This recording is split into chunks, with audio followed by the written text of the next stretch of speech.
저는 목회자로서 이런 질문을 가끔 듣습니다.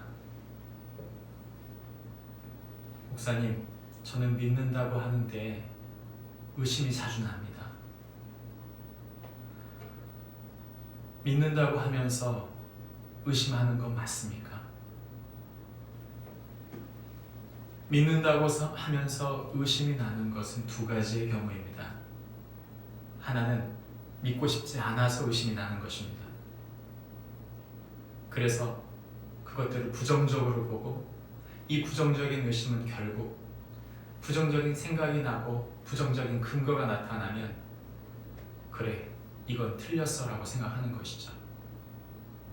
반면 반대의 의심도 있습니다. 그것은 긍정적 의심입니다. 다시 말하면 믿기 위하여 의심하는 것이죠. 이것이 정말 맞는가?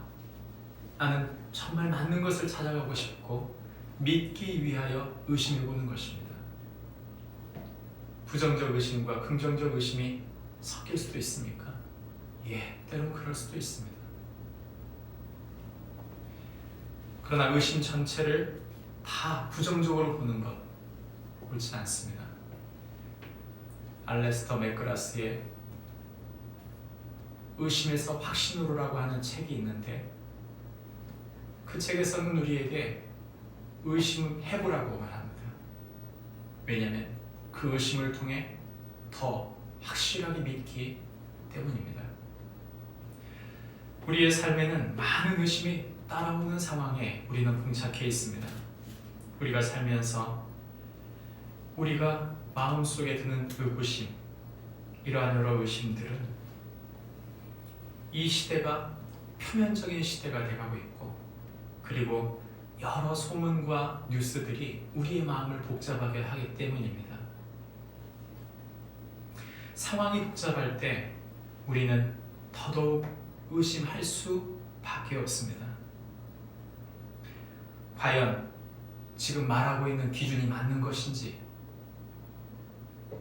과연 내 적인지 악인지를 구별하기가 어려운데 의심해야죠. 사람들의 소문이 들리고 의견이 갈리고 사실과 진실이 거짓에 덮이게 될 때, 요즘 세상은 참 무서운 세상입니다. 거짓을 더 큰 거짓으로 덮고 이슈를 더 큰 이슈로 덮고 나의 약점을 적의 약점으로 덮고 말과 사건으로 진실과 진리를 덮어버리려고 하는 세상이기 때문에 이 세상은 더 무서운 세상이 된 것입니다. 이런 복잡한 상황 속에서 우리는 어떻게 살아야 할까요? 이런 의심을 우리가 어디에 기준을 붙잡고 살아야 할까요? 오늘 성경은 그에 대한 해답을 주고 있습니다. 우리가 읽은 성경 본문을 한마디로 조리면 이렇게 말할 수 있습니다. 성도는 하나님 나라와 복음의 말씀이 자신의 삶에 이루어질 것을 믿는 자이다. 성도는 하나님의 나라와 복음의 말씀이 자신의 삶에 이루어질 것을 믿는 자이다. 오늘 우리가 읽은 성경 본문은 요한의 질문에서부터 시작합니다. 요한은 어느 날 의구심이 든 것입니다. 그는 자신이 빠져있는 그 상황, 자신이 분명히 예수 그리스도를 고난받는 어린 양이라고 소개했고 예수님을 타작마당에 키를 붙들고 있는 심판자라고 소개했던 사람이 바로 자신인데, 자신이 지금 옥에 갇혀 있고 심판주이신 주님이 심판주로 드러나지 않고 있는 이 상황 속에서 그는 자신이 처한 그 상황 속에 의심을 가진 것이죠. 예수님이 심판주시면 내가 옥에 갇힐 수 있는 것인가? 그리고 상황이 점점 안 좋아지고 있는데 과연 이것이 뒤집히게 될 것인가? 그는 그의 상황 속에서 두 제자를 시켜서 예수님에게 보낸 것입니다. 이 질문은 두 가지입니다. 당신이 맞습니까? 아니라면 다른 사람을 기다려야 됩니까? 라는 단순한 질문이죠. 누가복음은 특별히 20절과 21절 본문이 다른 성경에는 없는 본문으로 삽입되어 있습니다. 다시 말하면 예수님께서 이 두 제자가 자신에게 와서 던지는 질문을 자신이 듣고 그 상황 자체가 바로 그들에게 답해주고 있다는 것을 말하기 위해서 20절과 21절이 삽입되어 있는 것이죠. 예수님은 지금 예수님을 만난 사람들이 어떻게 되었는지를 보여줌으로 그에 대한 답을 주고 있습니다. 어땠습니까? 요한의 제자 둘이 와서 당신이 맞습니까?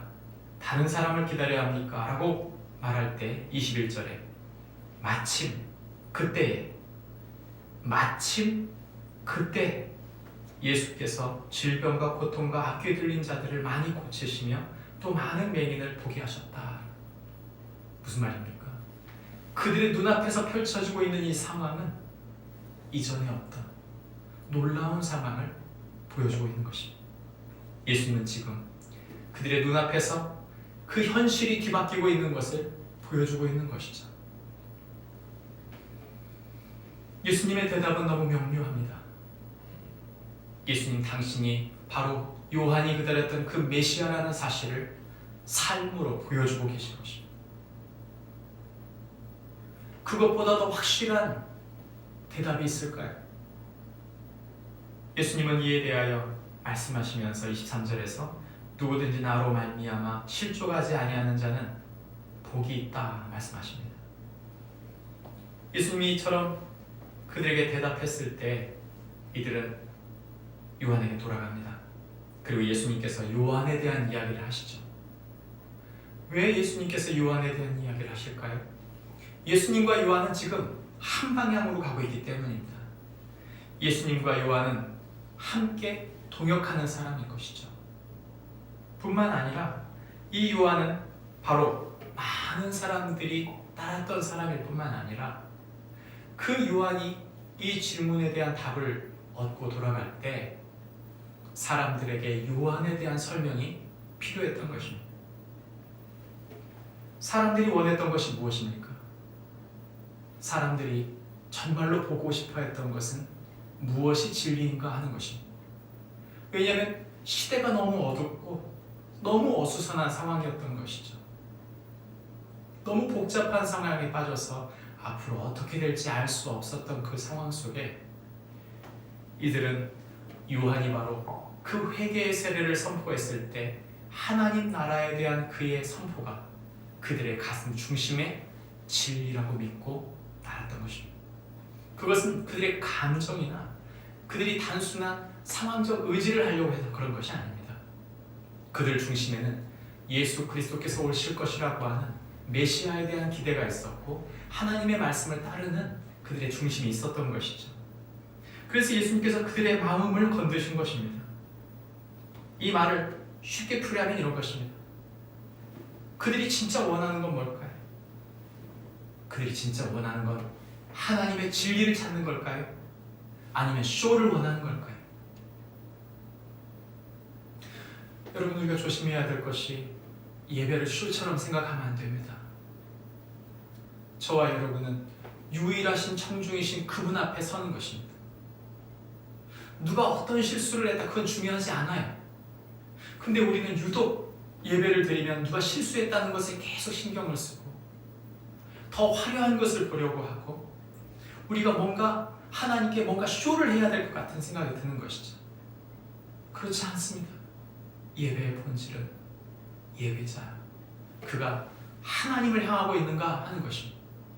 예배의 중심은 하나님 그분을 사랑하는가, 그분이 가장 존귀한 분인가, 그분을 우리 마음에 모시고 그분의 통치를 받는 것, 그것이 예배 아닙니까? 바로 예수님께서 선포하고 있는 말씀이 그것입니다. 너희가 무엇을 원하느냐? 이 광야에 갈대, 흔들리는 갈대를 보러 너희가 왜 와 있느냐? 혹시 너희 마음에 부드러운 옷과 화려한 옷을 사치하는 그런 사람을 찾는 것이냐? 그렇다면 왕궁으로 가라. 그렇다면 국회로 가라. 그렇다면 집회하러 가라. 이것은 그게 아니다. 우리는 하나님의 진리인 선지자를 보기 위해서 너희가 그렇게 하나님의 진리를 찾았는데, 그 요한을 예수님은 세 마디로 정리합니다. 그는 선지자보다 훌륭한 자다.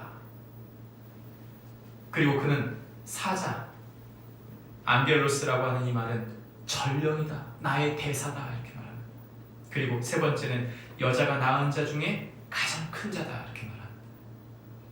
요한을 선명하게 세 단어로 정리하신 예수님께서는, 그러나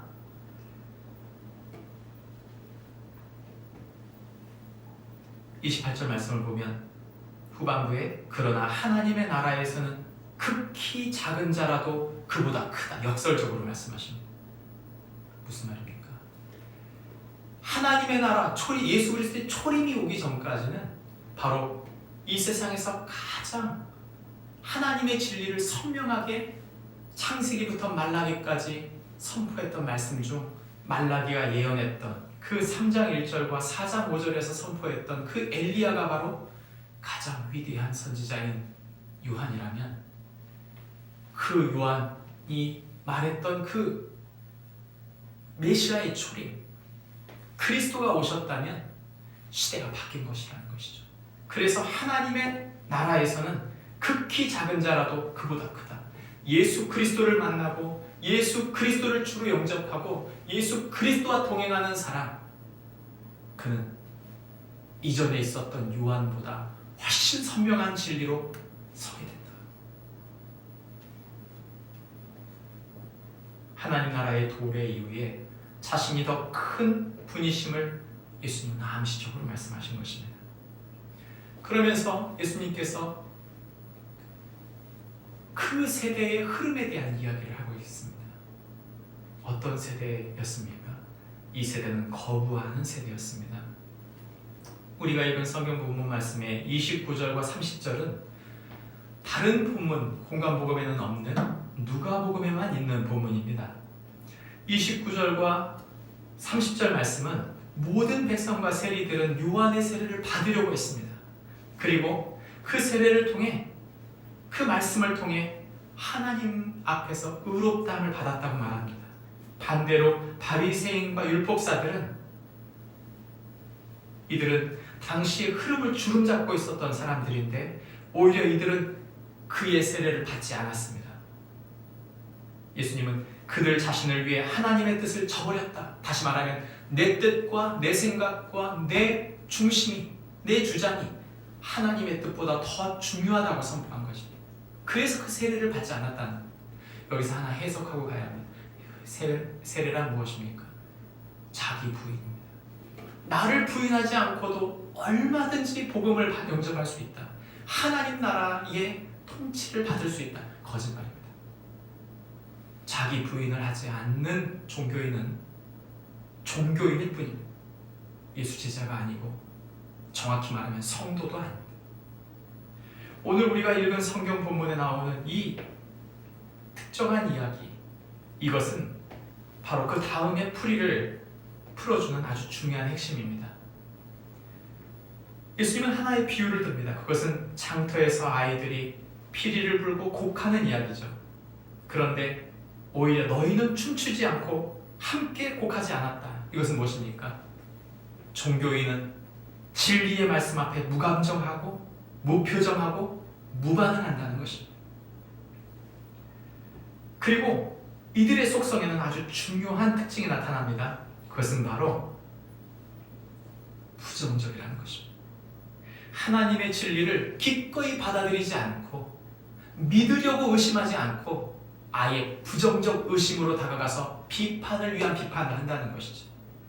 우리가 서두에 말했던 것처럼 이슈를 이슈로 덮고, 거짓을 더 큰 거짓으로 덮고, 나의 약점을 타인의 약점으로 덮어버리는 이런 자기 기준 서는 상에서의 비판을 끊이지 않겠다는 것입니다.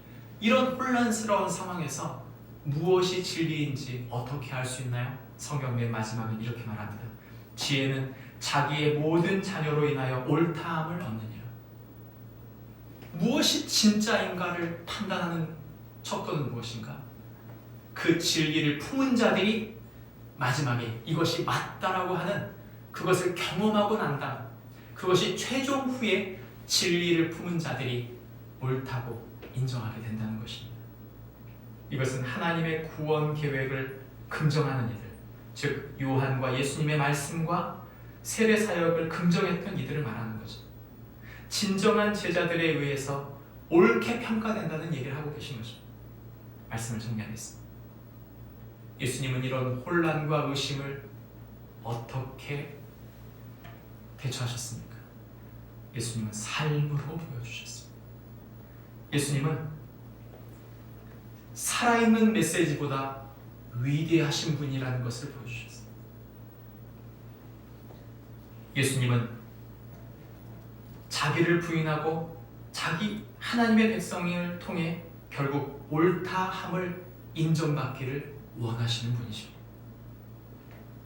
세상이 뭐라고 말한다 할지라도 저와 여러분이 하나님의 말씀 앞에 선명히 서 있다면 우리는 흔들리지 않습니다. 그리고 선명한 말씀이 저와 여러분을 살리고 이 혼동스러운 시대를 살리게 될 것입니다. 저와 여러분의 의심이 주님을 따르기 위하여 더 확신하기 위하여 주께 가까이 나가는 믿음, 그 믿음을 위한 의심이 될지언정 부정적이고 자기중심적이고 말만 번들으라고 화려한 그런 거짓된 의심이 되지 않도록 예수님 앞에 더 가까이 나가는 축복이 저와 여러분에게 있길 바랍니다. 기도하겠습니다. 하나님 아버지, 하나님 나라와 복음의 말씀이 우리의 삶에 이루어지는 것을 믿게 해주십시오. 우리 삶에 주님의 진리가 더 깊이 반추되게 해주시고 이로 인하여